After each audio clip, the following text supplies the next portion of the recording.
how big is this issue of food waste? Can you give me an overall view of that? And I guess you've done some research on this, or Too Good To Go has done some research on this. So how big is this problem in the world? Yeah, it's pretty big. It's pretty big. I'm not gonna lie. Actually, it's a huge issue. If you look at the statistics, more than 1/3, close to 40% actually of all the food that is produced worldwide ends up in the bin. That's a lot. That's actually it comes to around 2.5 billion tons food every year. That's very conceptual, of course, but it's around 80 tons per second. If I give keynotes of half an hour, I often say in this keynote, about 144,000 tons of food is wasted during this half an hour.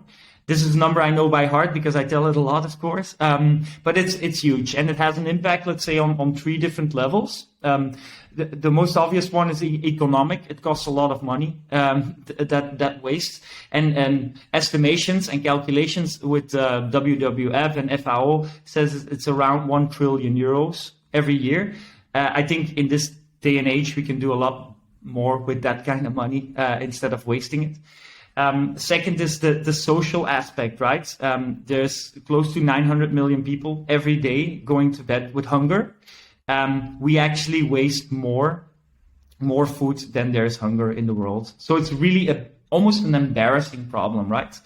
And the last one, which is a little bit where we focus on and where we also claim to be experts on food waste, is the environmental aspect. So about 10% of all greenhouse gas emissions come from food waste, not food production, but food waste. And let me illustrate that a little bit with an example.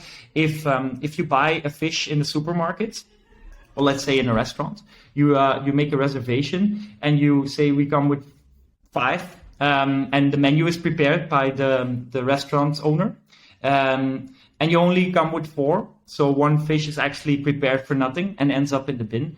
That fish had quite a journey before it ended up in that plate, right? It got caught by a boat who went out to sea, who stayed there. The fish is cooled, the fish is transported, maybe even transported from Norway to Belgium. And the restaurant owner had to go to the shop, or maybe the early market, to get the most fresh fish, and also drove home, put on the stove with gas, heated the fish, and that whole journey is actually for nothing if it gets wasted. So there's also an enormous environmental impact of this. So the problem is pretty huge. Yeah.